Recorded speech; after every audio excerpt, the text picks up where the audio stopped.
আসসালামু আলাইকুম। আমাদের বিদ্যালয়ের নাম হচ্ছে কালাখালী উচ্চ বালিকা বিদ্যালয়। আমরা আজকে যে প্রজেক্টটা নিয়ে এসেছি, প্রজেক্টের নাম হচ্ছে হোমমেড ওয়াটার পিউরিফায়ার। এটি মূলত তৈরি করা হয়েছে পানিকে বিশুদ্ধ করার জন্য।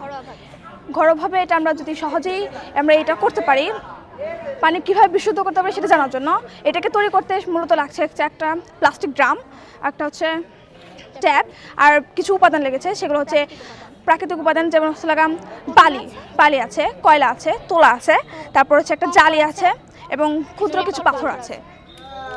এই আমাদের যে ময়লা পানিটা আছে, সেই পানিটার মধ্যে ভাসমান কিছু বড় বড় ডালপাল বা পাতা থাকে, যেগুলো হচ্ছে বড় বজ্র পদার্থ পদার্থ। সেইটা পাথর হচ্ছে ডালার পরে পাথরের মাধ্যমে হচ্ছে সেটা ওই ভাসমান যে বড় যে ময়লাগুলো আছে সেগুলো এখানে থেমে থাকে। তারপর হচ্ছে দ্বিতীয় স্তরে আছে বালি হচ্ছে পানিতে থাকা কাদাযুক্ত যেগুলো ময়লা আছে বা ছোট কণিকা যে ময়লাগুলো আছে, সেগুলো এই বালি কি শোষণ করে নেয়, এমনকি এগুলো আটকায় রাখে।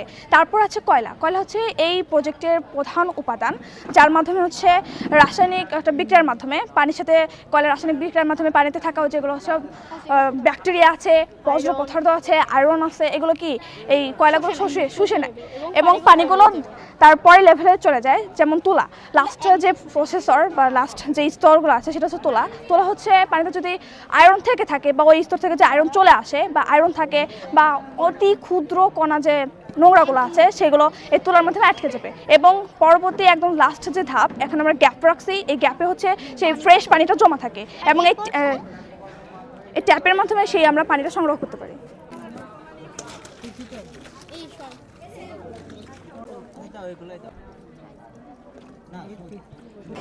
এই পানিটা আমরা এটা খেয়ে দেখাতে পারি দরকার হলে। এই যে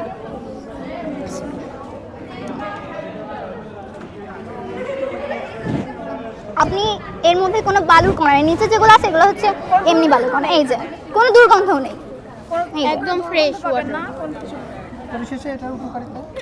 এটার উপকারিতা হচ্ছে আপনি ঘরোয়াভাবে এটা তৈরি করতে পারবেন এবং এটা সত্যি অনেকটাই বিশুদ্ধ, অনেকটাই বিশুদ্ধ। কারণ এটাতে দেখেন আমি নিজে পর্যন্ত খেয়ে দেখেছি, এর মধ্যে আপনারা বুঝতেই পারছেন যে জিনিসটা আসলে কেমন।